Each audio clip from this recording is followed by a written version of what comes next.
ನಾನು ಸಿನಿಮಾ ನೋಡಿರಲಿಲ್ಲ. ನಾನು ಮಾನಿಟ್ರು ಕೂಡ ನಾನು ಆ್ಯಕ್ಟಿಂಗ್ ಮಾಡೋಕ್ಕೆ ನಾನು ಮಾನಿಟ್ರು ಕೂಡ ನೋಡಿಲ್ಲ. ಏನಂದರೆ ಥಿಯೇಟ್ರಲ್ಲೇ ಸಿನಿಮಾ ನೋಡೋಣ ಅಂತ. ನನಗೊಂದು ಡೌಟ್ ಇತ್ತು, ಏನಂದರೆ ಹೀರೋಯಿನ್ನು ಫಸ್ಟು, ಆಮೇಲೆ ಹೀರೋ ಅವರು ಸಿನಿಮಾ ಮಾಡಿದರು, ಬಟ್ ಸೀರಿಯಲ್ ಮಾಡಿದರು. ಇವರಿಬ್ಬರದ ಮೇಲೆ ನನಗೆ ಡೌಟ್ ಇತ್ತು. ಸೊ ಹೆಂಗಾಗ್ಬೋದು ಅಂತ. ನಿಜವಾಗ್ಲೂ ನೀವೆಲ್ಲರೂ ನೋಡಿರ್ತೀರ. ಫಸ್ಟ್ ಬಂದು ಇವರಿಬ್ಬರಿಗೆ ಅಪ್ರಿಷಿಯೇಷನ್ ಮಾಡಿರ್ತೀರ, ಯಾಕಂದರೆ ಅಷ್ಟು ಚೆನ್ನಾಗಿ ಮಾಡಿದ್ದಾರೆ. ನಿಜವಾಗ್ಲೂ ತುಂಬ ಖುಷಿ ಆಯಿತು ನಿಮ್ಮಿಬ್ಬರ ಬಗ್ಗೆ. ನನ್ನ ಆ್ಯಕ್ಟಿಂಗ್ ಬಗ್ಗೆ ನಾನು ಮಾತಾಡೋಂಗೆ ಇಲ್ಲ, ಯಾಕಂದರೆ ನೀವಿಬ್ಬರು ನನ್ನನ್ನೇ ತಿಂದಾಕೊಂಡ್ಬಿಟ್ಟಿದ್ದಾರೆ. ನಿಜವಾಗ್ಲೂ ಅಷ್ಟು ಚೆನ್ನಾಗಿ ಮಾಡಿದರೆ. ಈಗ ಸುಮ್ಮನೆ ನಿಮ್ಗೆ ಹೇಳಬೇಕು ಅಂತಲ್ಲ, ನನಗೆ ಮನಸಾರೆ ನನ್ನ ಆತ್ಮದಿಂದ ನಿಮ್ಮಿಬ್ಬರು ಆ್ಯಕ್ಟಿಂಗ್ ತುಂಬ ಖುಷಿ ಆಯಿತು. ಅಷ್ಟೇ ಅಲ್ಲ, ನಾನು ಎಲ್ಲರಿಗೂ ಏನು ಹೇಳ್ತಿದ್ದೆ ಗೊತ್ತಾ, ಹೊಸ ಹುಡುಗರು ಪ್ರತಿಯೊಬ್ಬರು ಹೊಸಬರೇ, ಯಾಕೆ ಇಷ್ಟೊಂದು ಜನ ಹೊಸಬರಿದ್ದು ನಾವು ಏನಾಗುತ್ತೆ ಸಿನಿಮಾ ಅನ್ನೋ ಭಯ ಇತ್ತು. ಬಟ್ ಓವರ್ ಆಲ್ ಟೀಮ್ ನಿಜ ಹೇಳ್ತೀನಿ, ಯಾರೂ ಹೊಸಬರ ಥರ ಮಾಡಿಲ್ಲ ಬನ್ನಿ, ನಿಜ. ಅದಕ್ಕೆ ಡೈರೆಕ್ಟ್ರು ಟ್ಯಾಲೆಂಟು ನಿಮ್ಮದೇ. ಯಾಕಂದರೆ ಹೊಸಬರ ಹತ್ರ ಹಳಬರ ಥರ ಮಾಡಿಸೋದು ತುಂಬ ಕಷ್ಟ, ಅದನ್ನು ತುಂಬ ಚೆನ್ನಾಗಿ ಮಾಡಿದ್ದೀರ. ಆಮೇಲೆ ಹೊಸಬರ ಹತ್ರ ಮಾಡಿಸ್ಬೇಕಂದ್ರೆ ಒಂದೆರಡು ದಿನ ಜಾಸ್ತಿನೂ ಹೋಗುತ್ತೆ. ಆ ಥರ ಎಲ್ಲ ಇದ್ದಾಗ ಸಪೋರ್ಟ್ ಮಾಡಿದ್ದು ನಮ್ಮ ಪ್ರೊಡ್ಯೂಸರು.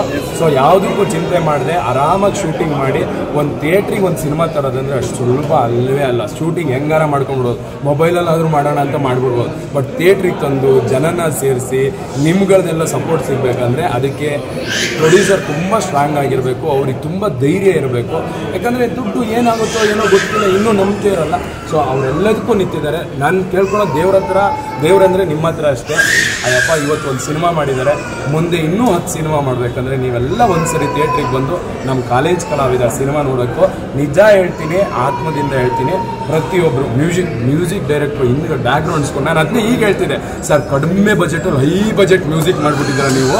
ನಿಮ್ಗೆ ಹೈ ಬಜೆಟ್ದೊಂದು ಕೆಲಸ ಬಂದೇ ಬರುತ್ತೆ. ಇವಾಗ ಕಡಿಮೆ ಬಜೆಟಲ್ಲಿ ಏನೋ ಮಾಡಿದ್ದೀನಿ ಅಂತ ಬೇಜಾರಾಗಬೇಡಿ ಅಂದೆ, ಯಾಕಂದ್ರೆ ಅಷ್ಟು ಚೆನ್ನಾಗಿ ಮಾಡಿ, ನಿಜವಾಗ್ಲೂ ಚೆನ್ನಾಗಿ ಮಾಡಿದಾರಲ್ವಾ ಬ್ಯಾಕ್ಗ್ರೌಂಡ್ ಸ್ಕೋರು. ನಿಜ ಚೆನ್ನಾಗಿ ಮಾಡಿದ್ದೀರಾ, ಒಳ್ಳೇದಾಗಲಿ ಸರ್. ನಿಮಗೆ ತುಂಬ ಚೆನ್ನಾಗಿ ಕೆಲಸ ಮಾಡಿ. ಇನ್ನೂ ಟೋಟಲ್ ಟೀಮ್ ನಿಮ್ಗೆಲ್ರಿಗೂ ಒಳ್ಳೊಳ್ಳೆ ಅವಕಾಶ ಸಿಗಲಿ, ಇನ್ನೂ ದೊಡ್ಡದಾಗಿ ಹೆಸರು ಮಾಡೋಣ.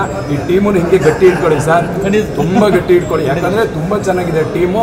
ಈ ಟೀಮನ್ನು ಬೆಳೆಸ್ಕೊಳ್ಳಿ, ಮುಂದೆ ಒಳ್ಳೇದಾಗುತ್ತೆ. 298ನೇವರು ನಮ್ಮ ಹೀರೋ. ಆ್ಯಕ್ಚುಲಿ ಅಷ್ಟು ಹುಡುಕಾಟದ ಆದಮೇಲೆ ನಮ್ಮ ಹೀರೋ ಸಿಕ್ಕಿರೋದು. ಇದು ನನ್ನ ಮೊದಲನೇ ಸಿನಿಮಾ. ಏನೇ ತಪ್ಪಾಗಿರ್ಬೋದು, ಏನೇ ಸರಿ ಮಾಡಿರ್ಬೋದು, ದಯವಿಟ್ಟು ಹೇಳಿ.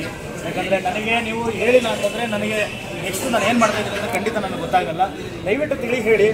ಹೊಸ ಹುಡುಗ, ಒಂದು ಚಿಕ್ಕ ಪುಟ್ಟ ಗ್ರಾಮದಿಂದ ಬಂದಿರುವಂಥ ಹುಡುಗ, ಇಷ್ಟು ಮಾಡಿದ್ದೀನಿ. ಮತ್ತು ಇಷ್ಟು ಒಂದು ಥಿಯೇಟ್ರ್ ತರೋದು ಅದು ಸಾಮಾನ್ಯ ಕೆಲಸ ಅಲ್ಲ.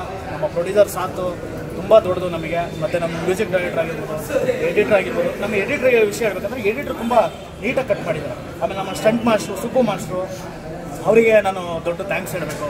ಯಾಕಂದರೆ ತುಂಬ ಅತ್ಯದ್ಭುತವಾಗಿ ನಮಗೊಂದು ಸ್ಟಂಟ್ ಕೊರಿಯೋಗ್ರಫಿ ಮಾಡಿಕೊಟ್ಟಿದ್ದಾರೆ. ಹಾಗೆ ನಮ್ಮ ಬಾಲಾ ಮಾಸ್ಟರು, ಡ್ಯಾನ್ಸ್ ಕೊರಿಯೋಗ್ರಾಫರು, ಅವ್ರನ್ನೂ ಕೂಡ ತುಂಬ ಅದ್ಭುತವಾಗಿ ನಮ್ಮ ಡ್ಯಾನ್ಸ್ ಕೊರಿಯೋಗ್ರಫಿ ಏನಿದೆ ಅಚ್ಚುಕಟ್ಟಾಗಿ ಕೆಲಸ ಮುಗಿಸಿದ್ದಾರೆ. ಮತ್ತು ನಮ್ಮ ಹುಲಿ ಕಾರ್ತಿಕ್ ಸರ್ ನೋಡಿರ್ಬೇಕು ನೀವು, ಕಾಮಿಡಿ ಅಲ್ಲಲ್ಲಿ ನಗಿಸ್ತಾ ಒಂದಷ್ಟು ಎಳೆನ ಓಪನ್ ಮಾಡ್ತಾ ಹೋಗ್ತಾರೆ.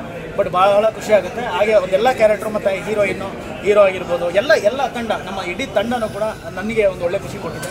ಮೊದಲನೇ ಸಿನಿಮಾ ಆಗಿರೋದ್ರಿಂದ ಏನೇ ತಪ್ಪುಗಳಿದ್ರು ದಯವಿಟ್ಟು ಕ್ಷಮೆ ಇರಲಿ, ಮತ್ತು ಹರಿಸಿ ಆಶೀರ್ವಾದ ಮಾಡಿದ್ದಾರೆ.